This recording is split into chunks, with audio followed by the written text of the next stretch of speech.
Hi friends, எல்லோரும் எப்படி இருக்கீங்க? நல்லா இருக்கீங்களா? நானும் நல்லா தான் இருக்கேன். என்ன பண்ணுறேன்னு பார்க்குறீங்களா? ஒன்றும் இல்லைங்க. நம்ம வேலைக்கு போனாலும் சரி, வீட்டில் இருந்தாலும் சரி, இந்த வேலை மட்டும் நமக்கு தான் வரும். அப்படி என்ன வேலை பண்ணிகிட்ருக்குன்னு தானே யோசிக்கிறீங்க? இருங்க காமிக்கிறேன். என்னன்னு தெரியுதா? ஸ்கூல் புக்குக்கு அட்டை போடுறேன்.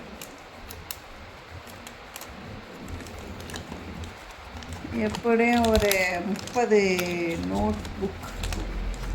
பெரிய பொண்ணுது, அவள் 4th போகிறா, அவளுக்கு தான் 30 இருக்கும். நோட்டு புக்கு எல்லாம் சேர்த்து. அவங்களுக்கு இன்னும் ஸ்கூல் ஓப்பன் பண்ணலை. ஸோ அதான் நேற்று தான் போய் புக்கர் நோட்டெல்லாம் வாங்கிட்டு வந்தேன், ஃபீஸ் கட்டிட்டு. அதனால் இன்றைக்கி உட்காந்து போட்டுட்ருக்கேன். எங்கே இருக்கேன்னு பார்க்குறீங்க? வேலையில்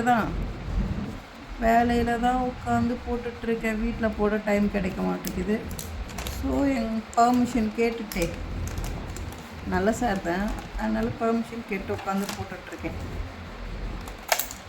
ஸோ எப்படி உங்கள் வீட்டில் பசங்களுக்கு ஸ்கூல் ஓப்பன் பண்ணிட்டாங்களா? நீங்கள் நோட்டு புக்குக்கு அட்டை போட்டிங்களா?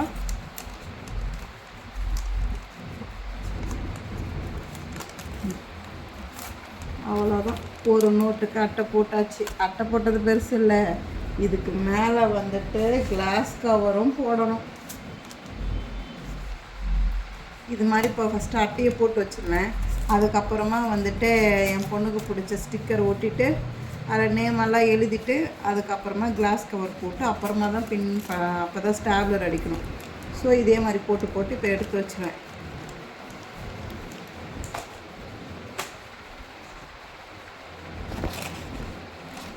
உங்கள் வீட்டில் பசங்களுக்கெல்லாம் ஸ்கூல் ஓப்பன் பண்ணிட்டாங்களா? எப்படி உங்களுக்கு ஸ்கூல் ஓப்பன் பண்ணது ஜாலியாக இருக்கா, இல்லை வந்து அச்சோ லீவு முடிஞ்சு போச்சேன்னு போர் அடிக்குதா?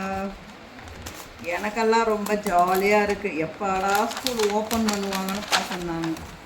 ஏன்னா நான் வெளியில் எங்கேயும் போகல, வீட்டில் தான் இருந்தோம், வேலைக்கு போயிட்டுருந்தேன். ஸோ அதனால் வெளியில் எங்கேயும் போக முடியலை. ஆனால் இவங்களை வீட்டில் வச்சு சமாளிக்க முடியலன்னு எங்கள் மாமியார் ஒரே கம்ப்ளைண்ட்டு. போனவுடனே ஒரு 4 பக்கத்து கம்ப்ளைண்ட்டாக இருக்கும். இதை பண்ணுறாங்க, அதை பண்ணுறாங்க, இப்படி பண்ணுறாங்க, அப்படி பண்ணுறாங்கன்ட்டு. ஸோ இதுக்கப்புறம் அந்த கம்ப்ளைண்ட்ஸ்லாம் இருக்காது. அவங்க ஸ்கூல் ஓப்பன் பண்ணது தான் ஜாலியாக இருக்கும். ஆனால் என்ன ஒன்று, பெரியவளுக்கு மட்டும்தான் நாளைக்கு ஓப்பன் பண்ணுறாங்க. சின்னவளுக்கு 10ஆம் தேதி தான் ஓப்பன் பண்ணுறாங்க. தூக்கமாக வருது எனக்கு. காலைல டெய்லியும் 5:30க்கு எழுந்திரிக்கணும். இந்த மே மாதம் லீவ்லையாவது தூங்கலான்னு பார்த்தா வேலையில் போய் சேர்ந்துட்டேன். பேசாமல் மே மாதம் முடிஞ்ச உடனே சேர்ந்துருக்கலாம் போல். நல்லா ரெஸ்ட் எடுத்துகிட்டு அப்புறமா போய் ஜாயின் பண்ணியிருக்கலாம். என்ன பண்ணுறது, நம்ம தேடும்போது வேலை கிடைக்காது, வேலை கிடைக்கும்போது நம்ம ஃப்ரீயாக இருக்கணும் மாட்டோம். ஸோ அதனால தான் போய் சேர்ந்தாச்சு. லீவுக்கு ஒரு நாள் காலைல 10 தூங்கலை. ஞாயிற்றுக்கிழமை கூட வேலைக்கு போக வேண்டியதாக இருக்குது. ஏன்னா மற்றவங்களாம் ஊருக்கு போயிருக்காங்க, நம்ம தான் ஊருக்கு போகல, மற்றவங்களாம் போயிருக்காங்கல்ல, அதனால். சரி ஓகே, நான் அட்டையெல்லாம் போட்டுட்டு உங்களுக்கு காமிக்கிறேன், சரிங்களா? இப்போதைக்கு நான் கொஞ்சம் பிஸியாக அட்டை போட போகிறேன். வீடியோ எடுக்கிறதுக்கு முடியாது. ஸோ அதனால தான். Bye bye.